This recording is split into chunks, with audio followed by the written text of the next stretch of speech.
Today in New York, New York, severe rain is smashing the evening commute. Flash flood warnings are lit up across the region. Roads swamped, trains delayed. Stay sharp. This one's nasty. I'm Vixie Steele. Welcome to Loud and Local with Vixie Steele from New York, New York.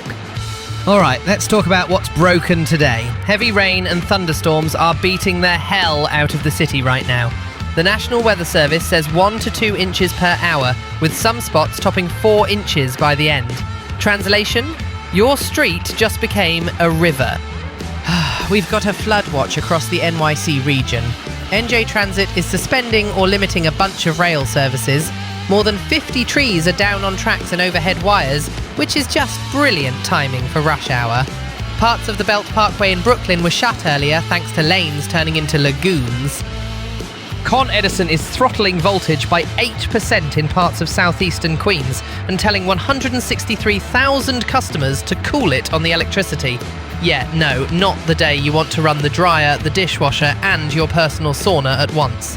Keep the lights low, give the grid a breather, right? Over in Ocean Township, New Jersey, a BJ's wholesale club had part of the roof cave in from the rain. 27 people inside, 2 briefly trapped, no injuries. Count your blessings, that could have gone sideways fast. Governor Kathy Hochul is warning the flood risk isn't done and swift water rescue teams are on Long Island. Respect where it's due, that's the right move. But listen, if you're driving, do not play tugboat in a sedan.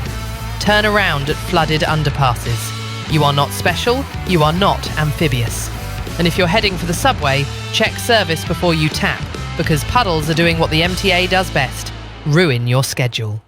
I swear, you'd think we'd learn to handle a bit of rain by now. Yet every storm is the same circus. Trees on tracks, cars snorkeling down Queens Boulevard, and everyone acts surprised. Unbelievable, but not surprising. Moving on before I break something. The heat. That's scorcher from July 1st through the 4th. Triple digits. It killed 3 people in New York City and 29 in New Jersey, most found in homes without air conditioning. That one hurts. The city opened cooling centres and stretched pool hours. Emergency rooms saw the surge, and officials are saying, heads up, more heat is coming this summer. Extreme heat kills about 500 New Yorkers each year.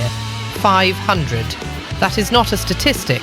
That's a failure of planning, outreach, and frankly, humanity. Honestly, if this doesn't wake us up to climate change, I don't know what will. Hotter, longer, deadlier. Check on your neighbours, especially seniors. Keep water around.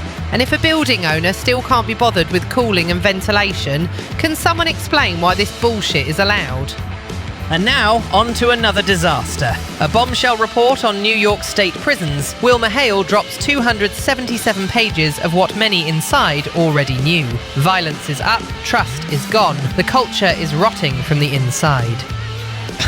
Pepper spray incidents jumped from 124 in 2014 to 4,758 in 2024. That's not a blip, that's a damn mountain. The report ties it to degraded morale, mutual distrust, and a system that rewards force over fixes. After the 2024 murders of Robert Brooks at Marcy and Messiah Nantwi at Midstate by guards, lawmakers moved to add oversight and cameras. Good. Then, in February 2024, an illegal strike by officers locked prisons down. 9 prisoners died. 9. In 2025, complaints of excessive force dropped 42% after initial reforms. Progress, sure, but only 40 out of nearly 1,200 complaints were substantiated the year before. Tell me with a straight face that accountability is working.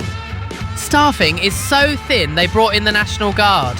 Look, to be fair, some officers are burning out in impossible conditions, but that's exactly the point. If you build a pressure cooker, don't act shocked when it explodes. What fresh disaster is this? Fix it already, for real. Let's shift gears before I start throwing shit. Legionnaire's disease on the Upper East Side. 18 people infected across 3 zip codes, likely from a cooling tower misting Legionella into the summer air. Late June exposure, and now the city is testing and disinfecting towers as of July. Symptoms: fever, chills, muscle aches, cough, trouble breathing. If you've been hanging out in that area and you feel off, don't tough it out. Call your doctor. You're at higher risk if you're over 50, you smoke, or you've got chronic lung issues. Inspectors are on it, but naming the exact tower could take weeks, or never. Yeah, that's how this works, unfortunately. It's 2026, and we still can't keep our water systems clean. Unbelievable. Routine maintenance should not be optional. It should be enforced. I shouldn't have to say this, but here we fucking are. All right, let's keep this train wreck rolling. Sunday, on the East River near FDR and East 23rd, a Kodiak 100 seaplane made a hard landing. 8 on board, including 2 crew. NYPD fished everyone out. 1 minor injury. The FAA is poking around as we speak. A wing strut snapped. That's not a tiny oops. That's a big structural nope. Look, seaplanes take a pounding. Water landings are rough, and maintenance is everything. Respect where it's due to the rescuers, but a busted strut over Manhattan's busiest ribbon of water is flirting with a much bigger headline. That's just asking for trouble. To be fair, nobody died. Hell yeah, that's the good bit. See, this is why I still have hope.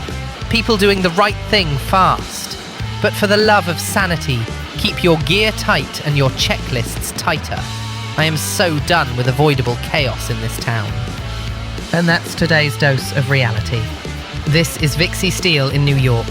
Stay sharp, stay dry, check on someone who needs it, and for fuck's sake, use your head out there. We'll catch you tomorrow for more. Go do something useful.